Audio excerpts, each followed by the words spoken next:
Hey listeners, welcome to another episode of the Wednesday Conversation. I'm Pastor Bob Thune. I'm here with my colleague, Pastor Dusty White of Coram Church. Pastor Chris Hemmelman of First City Church is on vacation. Bethany Gilbert is also on vacation. So on Wednesdays, we sit down and talk about how the gospel of Jesus Christ connects to the questions and issues of everyday life. Today we're talking about a long obedience in the same direction at work.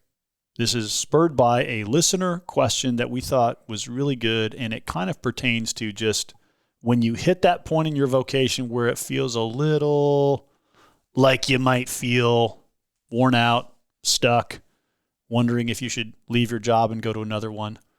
Dusty, I'm going to kind of let you tee up the listener question, and then you've got a whole page of notes in front of you because you think about these kinds of things with people pretty frequently. I try to think about them. Great question from a guy who's basically said, hey, I'm 20 years deep into my professional life, and I find myself having to fight am I really going to do this for 30 or 40 more years type of mindset? And obviously he's asking because culture today is always telling us hey, what's next? You know, you can move on and you can do the next thing, and you probably should do the next thing. You should be all the way up and to the right, keep moving, keep going, grab what's next, which is a really common thing. And I particularly think, I think a number of things. Another quick story is just 2 Sundays ago, an older retired gentleman in our church who has kids our age, Bob, came up to me and he said, hey, there's a lot of younger guys in this church, like middle-aged guys. And he has a son who's one of them. And he said, I get worried about just their lack of purpose. Like after they have the job and the kids and the wife and have done some things, they just kind of are lackluster. And this is a guy he's super joyful, real committed to Christ, loves serving the church, and I would say is using his legacy years in a really beautiful way for both the church and his family. So am I hear you saying we're doing a midlife podcast today? Is that what this is? Well, kind of. Basically. Well, the question, the questions we're asking kind of do relate to your 40s, probably. And the listener tend to hit that. Yeah, and the listener question is that guy's probably 42-ish. Yeah. You know. So my thought is this on the whole thing, and it's because now in midlife, I think somewhere between, especially if I'm a dude, somewhere between 36 to 45, I have got to settle in. I like that window. It's very tight. And 9-year window, 36 to 45. Yeah, 9-year. Let's just say 35 to 45. And here's why. I think the invitation in that segment is settledness. And the reason why is because I've done some things in my 20s, and I've had the weight of responsibility in the 30s. This is vamping off of some friends, Plass and Cofield, and also the work of Rollheiser in Sacred Fire, and combining both of that to come up with this demographic or this bracket. But I think we have got to settle in somewhere in that window into healthy relationships and into my competencies of like, okay. And I think that starts with what room am I in and how did I get here? What do you mean by that? What I mean is, so especially thinking about vocation, what got me in this room? And I think that's an interesting question to ask. Like maybe it was your ambition, and so you pushed your way into that room. Okay, well, that says a lot about you and who the Lord has wired you to be. So maybe you do need to be more ambitious into the future. Or I guarantee you, I bet you, it was trusted relationships that pulled you into the room and then kind of handed you who you were a little bit. Like, here's the script, Bob. Hey, Bob, thanks for coming. Here's what we need you to do now. And you were probably 20s, early 30s. But I do think somewhere in that window again, 35 to 45, I think we all kind of hit the smelling salts, if you will, and go like, where am I? And how did I even get in here? And do I want to be in here? And I think that's an important question to ask. And I think the wrong way to answer it is just, yeah, I don't want to be here. You're right. The culture's right. I should be doing the next thing. Okay, so that would be sort of that restlessness. But it seems like, though, that's the question the listener is asking. Because he's saying, hey, I've been doing this for 20 years. And the question in my head is, do I really want to keep doing it for another 30? So if you're saying, yeah, you shouldn't the answer shouldn't automatically be, nah, let me do something else. What I want to ask Dusty is, why not? Why shouldn't that be the answer? Yeah, well, it could be the answer, but I think you have to go back to, back in May, we were reading something together, Bob, from John Calvin, and the word that Calvin camps out on is stewardship. Yeah. So I think we have to answer all of this restlessness with, what has the Lord required me to steward? Vocationally even. Like, what's my contribution to the kingdom is another way of asking it. And I can't squander that. And I should know somewhere in my 40s-ish what that kind of looks like, And I think there's a good chance that it's still with the people you're with and in the room you're in, but now you can settle into it a little bit more, own it a little bit more, and therefore contribute a little bit more. I'm always going to lean towards, like the way I'm wired in my story is like, yeah, and I can be a little bit hyper responsible. So I'm always going to lean, and this comes out of my story of just not always knowing my place as a young boy. I'm always going to lean towards like, just be in the same spot for a long time. That's how you're going to have the most impact. Now, I don't think that's true of everybody, right? Like if you're a starter, an entrepreneur, then you need to start stuff and do more stuff for the sake of the kingdom. When you asked that question about what room are you in and how did you get there, do you think there are good answers and bad answers to that question? Or do you just think I need to know what the answer is to that question? Is there a bad way to get in a room and a good way to get in a room? Or are you just saying, I just need to understand where I am and how I got here? Well, I think let's just answer it with the guy who, he decides at 18 in high school or something like, I'm going to make a lot of money, or 22. He's graduating college and he's like, what I'm not going to do is be poor. Yeah. So I'm going to go get it, So it's a lot of youthful zeal and ambition, and at all costs, he's just going to make $1 million, that guy. Okay, well, you would say to that guy at 35, like, okay, well, that's youthful ambition. But if that dude is a Christian, that woman is a Christian and has matured and there's some deeper self-awareness and they're gifted at making millions of dollars, you would say to them, hey, you need to figure out how to steward that for the kingdom. Yeah. I don't think you should quit doing that and go be a soccer coach. Yeah. Yeah. Let the soccer coach be the soccer coach. And you should use those giftings and skill sets. Now, hopefully the Lord has honed them, but that's what I'm saying. It gets more settled in a deeper, spiritually mature way. That's interesting. Besides that, you've used the contrast of, someone like you who's more wired to say, stay in the same place, and someone who's very entrepreneurial and might need to start things. Besides that entrepreneurial thing, are there other skill sets or ambitions that would lead you to say, yeah, you should jump ship and do something different? Like, when should the guy making a lot of money go be a soccer coach? Because I do know people who make strange left turns like that and say, hey, I was in this vocation, but I'm giving it all up and I'm going to go do this thing over here. And sometimes that feels weird to us, but sometimes it's a good decision. Well,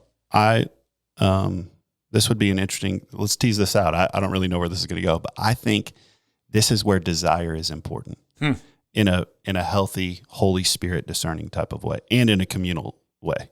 I don't think the Lord's going to ask you, Bob, to stop pastoring Coram Church and become an artist just because he tells you that some Monday morning in prayer, like hopefully there's communal scrutiny around that and friendship and, it's a process of discernment. But I do think it would be interesting for Christians to have a healthy conversation around desire, because I think he gives us desires that if we're walking in the Spirit, Galatians, right, then these desires, these burning passions that I have, some of them are good and holy, and I need to do them.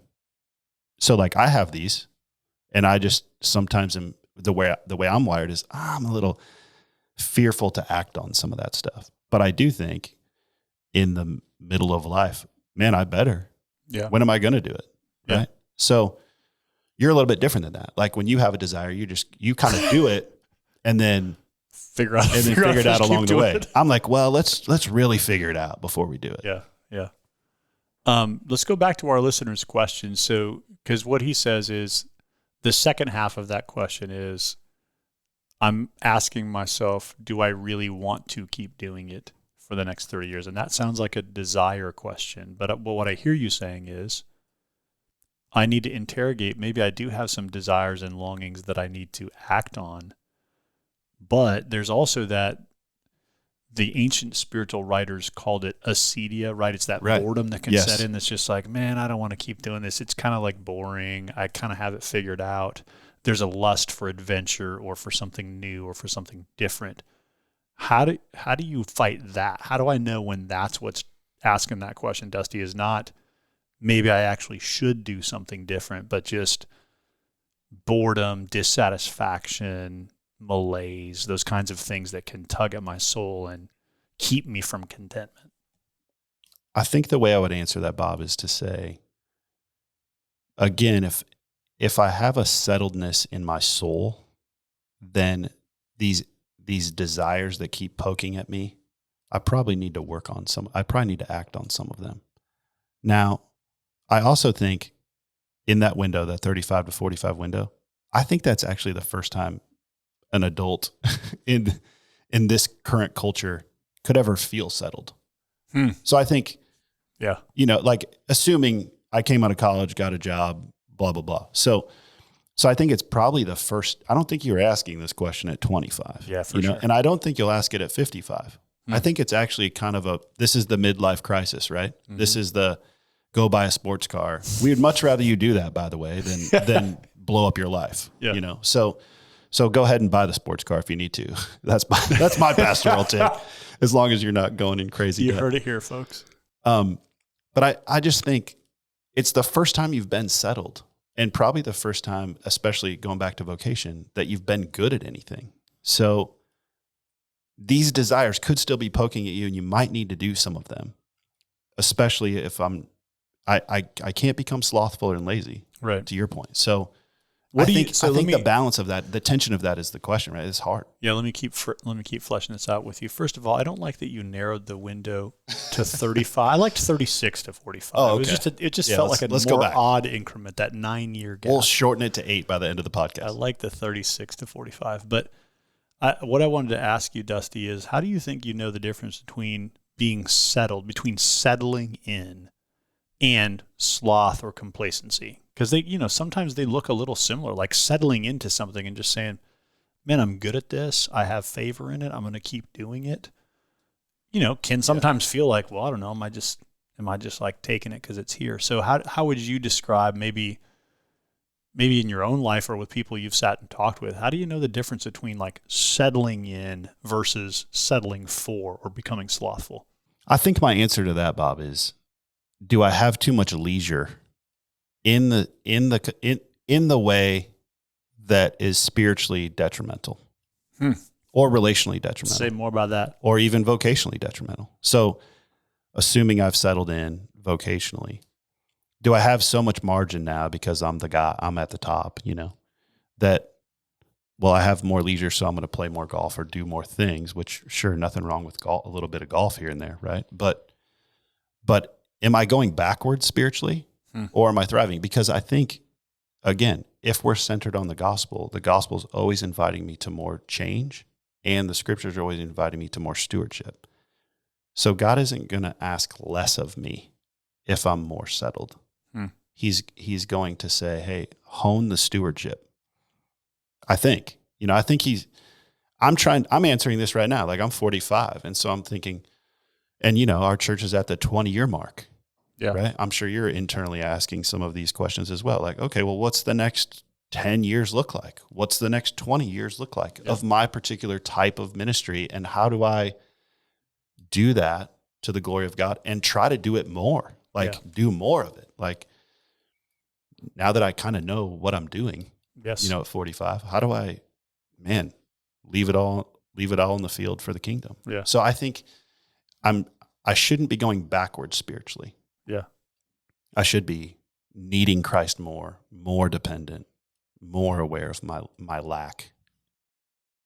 I liked that your line, God isn't going to ask less of me because I'm more settled. I think that's actually a really powerful observation, that if I am rightly settled, what I should feel is God asking more of me and inviting me to more and better stewardship, rather than God asking less of me or being happy with less from me. It's really fascinating to think about.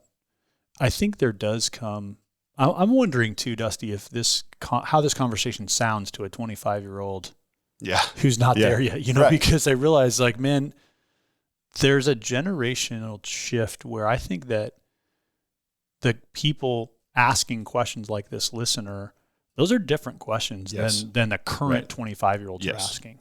Right. I think there's a lot of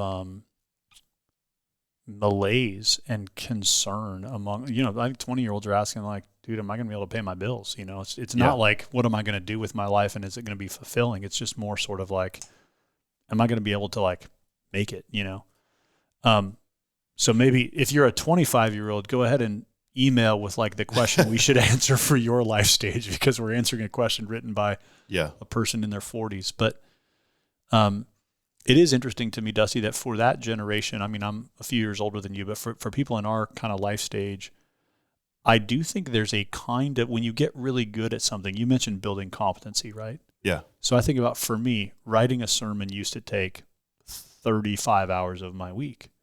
Now it takes less than half of that. Yeah.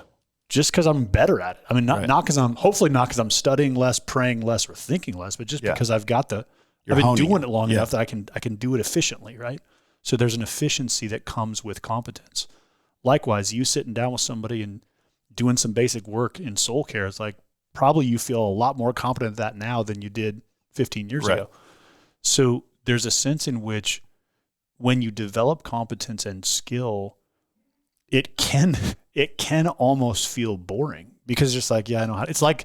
It's like the guy that can go up and hit a fastball every time he's at the plate, because he's like, I mean, you better throw me a better pitch because I've been hitting these for a long time. It's just like, this isn't hard. Yeah, those guys are amazing to me. So what I think is interesting is that there are people who, when they feel some level of, like, dissatisfaction in their work, sometimes that actually comes because you're really competent and it doesn't feel challenging in the way that it did when you started.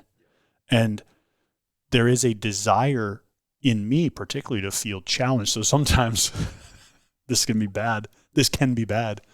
But sometimes I'm just like, I'm going to preach the harder sermon of the three that are in my head just because I need to work, I don't want to take the easy one. I want to do the one that's going to challenge me.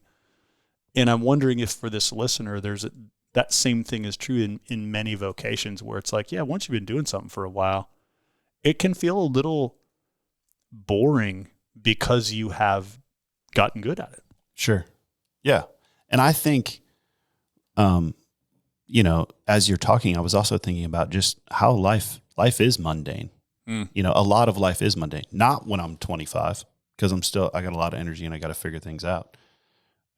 Which, by the way, I would say to that, like, your point is, this is a different question, but man, in your 20s, just keep grinding. Like, you got strength, you got zeal, just keep trying stuff, and let the community of people keep telling you what you're good at and what you should avoid, and just keep trying more things. You do not need to be locked into the thing. So that's my quick note on that. But I think we do have to settle into, like, this settledness is embracing mundane things to the glory of God. Like, I'm sure there's a better definition to settledness than that. But I think when there's critical moments, it's because I've become okay with some of the mundane. And the Lord meets me there too. Yeah. Right. And I think the worry is at midlife is like, oh shoot, this is boring. And is the rest of my life going to be this boring? Yeah. And I think it shouldn't be boring, but it should be honed. It should be settled. It should, even if it's familiar, I can still grow a lot and steward more. I've had this experience lately where people, we're coming up on our 20-year anniversary as a church. Things are pretty steady here. We've got a great team and a really healthy church. And I've had this happen frequently in the last 6 months where people are asking me, people that I haven't seen in a while or that I come across in the city or that I'm at a conference or whatever. And they're like, hey, man, how are things going for you? Like, how are things at Coram Deo? And I'll answer something like, they're actually great. Yeah. And people are like, oh. Like, it's like they're not expecting. It's like they're expecting, like, well, it's really hard. It's really tough. We're going through some things that are challenging. It's like, the answer that things are good feels like a boring answer to people. I think of like, well, that must be kind of. There's no drama there. There's no drama. Yeah. And I'm just like, yeah, actually, though, it's just really good in a mundane way. Like you said, I feel settled and our church feels settled. Hopefully not in a complacent way, but in a way that feels like, yeah, we're not solving a new problem every day. It's like we're doing faithfully the things that God's called us to do, and it feels pretty settled and pretty stable. Yeah. Yeah, and I think that's a mark of where we're also at in life too, right? And so it is interesting to be asking, okay, what's next? And I think to the listener's point, we do need to be asking, what does the Lord want of me next? Yeah.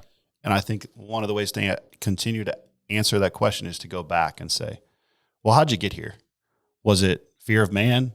Was it sinful stuff? Or, was it not even sinful stuff? Was it just like obligation? Or was it, this is what the Lord wants you doing, Yeah. And chances are probably, at least with the gift mix, so keep at it, stay at it, but get even better at it. Yeah. Is what I would say, because that's my personality. Like, that's what I want to do, And then I think there is space for like, actually, yeah, I've been doing that and it just has not fit. The yoke is not easy, and the yoke should be easy, and there's going to be some challenges, but plow in the way that the Lord wants you to plow. Maybe you do need to do other things, but make sure there's community involved. Don't be, quitting your job without another job, right? As your mom told you, don't be dumb. So yeah, it's a good question to be asking. I was thinking about when you asked the question, what room are you in and how did you get there? I thought, well, I was thinking about that for my own life. Yeah. Well, I guess I'm in the pastoring room because, the church I grew up in asked me to come back and be their college pastor and thought I would be good at that and helped to develop me. And, so like someone saw some gifts and called me into something, like you said. And I was thinking about, well, I'm also like, I'm on the Gospel Coalition Council and I'm working for the Keller Center.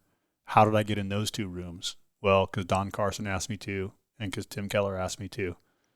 And I felt like, well, if those guys are asking, I should probably say, yeah. It's like one of those like, well, I guess, sure, if you want me to be in the room.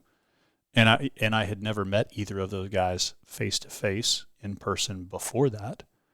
And so how did they know about me? I guess through my writing, or whatever. Yep. So, but I was thinking about, for me, asking, so what is the stewardship that I have being in those rooms?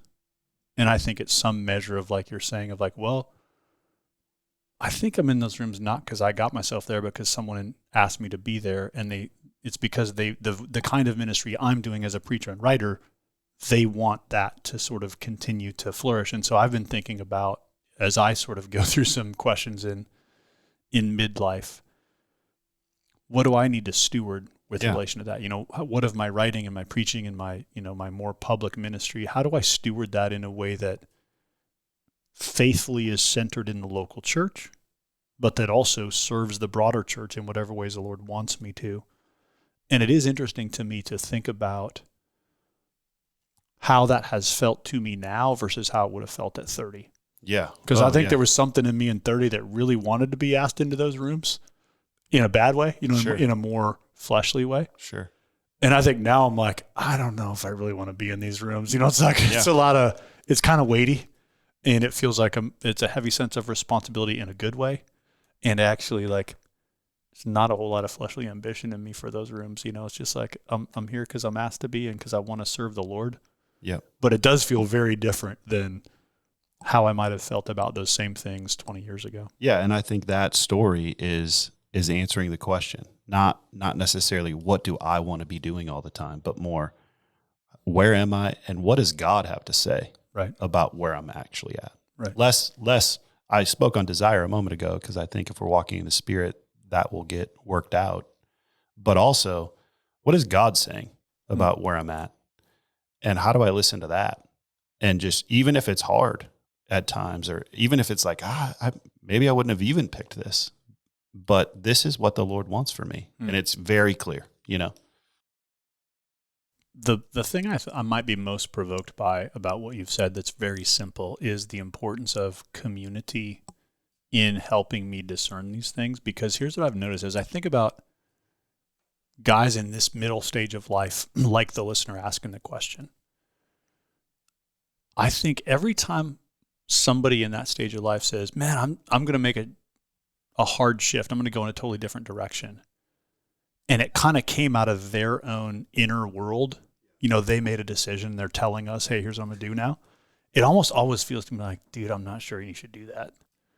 Yeah. Versus like when people have a lot of input and they're like, hey, what do you think I'm good at, Bob? Like, hey, what do you see? Like, what should I do more of and what should I do less of? When people are very quick to ask those kinds of questions, I almost always feel like, well, dude, ask 5 people who know you well. They know what you're good at. Yeah. And it feels like when people are moving in a direction to hone their focus based on communal feedback, it's almost always, I feel like, well, you're doing exactly what you should be doing. Yeah. So it's interesting to me that sometimes people who are just crushing it in some aspect of life decide to do something totally different. And I think like, I don't think that's what you should do. Like, I think you should keep doing the thing you're doing. You're really good at it, you know? And other times it feels like people are making a little bit of shift. And I'm like, yeah, that makes a ton of sense. Like, I can totally see how you'd be a great asset over there and how this thing over here just is kind of grinding you up. And so I do think I think this is a great shift for all you. Day. Yeah. I've seen guys wait too long to make the shift. Yeah. And where we've been like with a community of other folks saying like, man, you really got to make that shift, like you can do it, you know, and then the other way. And I think as Christians, we just have to be saying all the time, okay, the Lord's, he's asked me to be a blessing. That's going to align with what I'm doing vocationally. And I need to steward whatever gifting he's wired me with. And I bet you a lot of it has to do with what you're almost already doing and getting better at it. I think it's really important too, on the community aspect, to be finding people who are not impressed with me. So not only should I be asking people like you're mentioning, good. Bob. Some people are just your fans. Yeah. Yeah. and what's funny about that is we know who they are, like you're like, oh, this guy really likes me. Or my mom's always going to say nice things about me. Yeah. But, if I need critical feedback, maybe she's not the one. Yeah. Find people who aren't impressed with you, especially professionally, who are believers, who can tell you straight up, yeah, man, you shouldn't be doing this. Or yeah, you should be doing more of this. Those are the kinds of people you need in that bracket of settledness to receive the honest feedback in this manner. And I just think I want to also embrace, this is the challenge, maybe I'm speaking autobiographically, but I think will be helpful to listeners too. I need to be better at being a voice in other people's lives of like, hey, here's what you're really good at, man. Here's what I see you thriving in. Because sometimes I'm hesitant to do that because I don't want to speak in too quickly or too soon. But I think actually the church needs to be a community that helps one another go, hey, move this direction. Here's what you're good at. Yeah. Keep doing this. Or as people are asking, should I keep doing this? That we can be honest and say, yeah, maybe you shouldn't. Maybe it is a good time to make a change. Yeah. And I just think that sometimes we can be hesitant or passive to just offer feedback to one another because just like, I don't know, it's probably not mine to speak into. Yeah. And that's a good word, especially to those who are older than this bracket, right? So like if you're 50 plus, please be telling young people what they're good at because they are we're all insecure, by the way, but especially the younger generation has no idea what they should be doing yet. Speak blessing into people. It helps people. Like it's affirming to know that you're going in the right direction. Like everybody loves that. Like if you're a mechanic and a customer says like, hey, great, man, I just trust my mechanic. The mechanic feels pretty good about that. He's a mechanic. He needs to know he's a good one, right? You keep referring your neighbors to him. That's affirmation and that's blessing. There's a guy that I've been corresponding with who's a younger leader. He's kind of in between these two life stages. And he's kind of trying to figure out long-term trajectory. Hey, I can go this direction or I can go this direction. I'm trying to like pray through the questions. And I finally told him, I was like, hey, dude, you're a really good leader. Of course, everybody wants you to go in the, like, Yeah. whichever direction you go, you're going to be great. So like, it's not about like this one will be great and this one will be terrible. You're going to crush it in either direction. So you just need to ask the question, which one do you think you want to do and which one's maybe God pointing you in? But he was trying to basically say like, is one of these going to be a great destination for my life and this other one's a terrible idea? And I was like, no, you're a high capacity leader. You're going to crush it in both fields. Like, go do that. You're going to be great at it. Go do this. You're going to be great at it. And I think he was like, oh, okay, that's actually really encouraging to hear, because it kind of gives some freedom to say, it's not like I'm going to fail over here and succeed over here. Back to that insecurity thing. I think sometimes we feel like, man, if I make this decision and not that one, life's going to fall apart. And oftentimes it's just like you need somebody to say, no, you're going to be fine either way. But I think this one is more what naturally fits you, or what you would, maybe the direction that would be more appropriate for you. Yeah. And I think, there are obviously days where we're all dreaming about doing something different, right? Speak for yourself, Dusty. I never think that. There are days like that. But I think we have to realize, man, the Lord has given me this thing, whatever this portion is in life, and I need to steward this to the glory of God. And until he makes it clear that I should be doing something else. Lawn mowing. This seems to me, lawn mowing, UPS driver. No, for me, it's lawns, dude. I love me some lawns. You just want the winter off. I do want the winter off for sure. But also, man, so much closure when you mow a lawn and then pack up the truck and drive to the next house, Like you mentioned, here's a quick example. Like I just was asked, it's still, I have not responded in my email yet to this request. And I was asked to speak at this thing. And to your point moments ago, man, I would have loved to have done that 10 years ago. And I'm going to say no, because that's taking time from something I'm actually good at over here. Yeah. And it has, sure, there'd be some kingdom impact for the big C, maybe the big C church, but that's not benefiting really me, Coram Deo. Yeah. So I got to also think through, what's the impact of this? So my answer to that is no.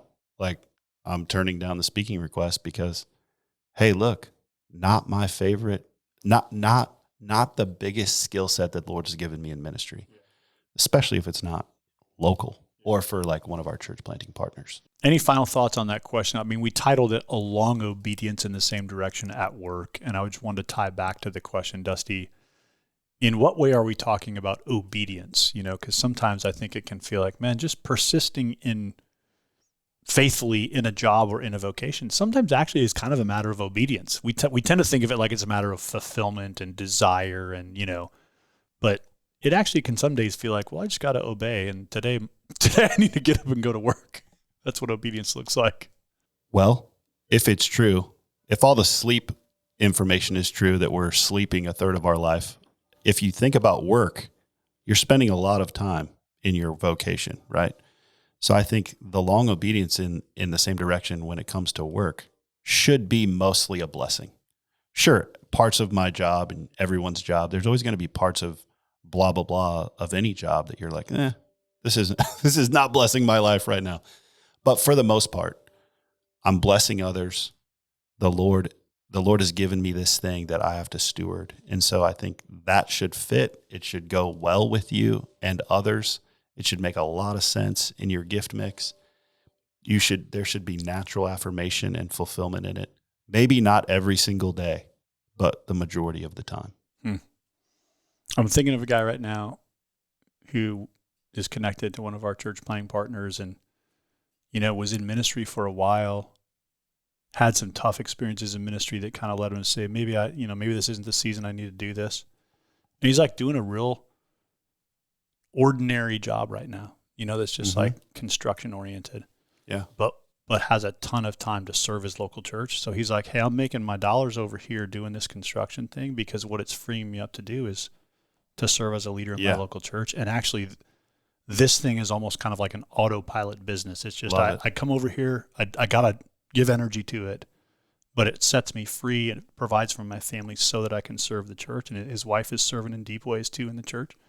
So I'm just mindful of that. That's a guy that has worked through some of the identity related pieces. And he's like, hey, I don't need to have my identity be in my work. I need my work to be my work, and I need to do it well to the glory of God. And I need my investment in my local church and my investment in my family and my raising of my kids to be important pieces of my life as well. Yeah. And it's mindful. It reminds me that it may not be that the thing you're doing now is the thing you're going to be doing 5 years from now, or 10 years from now. Sure. But what does matter is faithful obedience to the duties that Scripture calls us to, working faithfully, leading faithfully in the home and in our relationships and friendships, serving faithfully in the church, and doing those things well is a meaningful life, regardless of how personally fulfilling it feels in a season or how personally difficult it can be in some seasons. Thanks to the listener for a good question, and hopefully a meaningful question, especially to those of you who are sorting out some of these things between the ages of 36 and 45. Remember, God isn't going to ask less of you because you're more settled. So settledness is good, and it means God might be asking more of you in that season when you feel settled into or secure in a vocation or a calling. If you have further questions, of course, we always hope that you'll send us an email, podcast@cdomaha.com. So if this has stirred some further thoughts that you want to explore, be sure to reach out. The goal of this podcast is to equip our own church for discipleship and mission. So if you're a Christian or a church leader in another context, as always, thanks for listening in. We do pray that this conversation is helpful to you as you seek to minister and serve Christ in your own context. Thanks for listening. We'll see you next time for another episode of the Wednesday Conversation.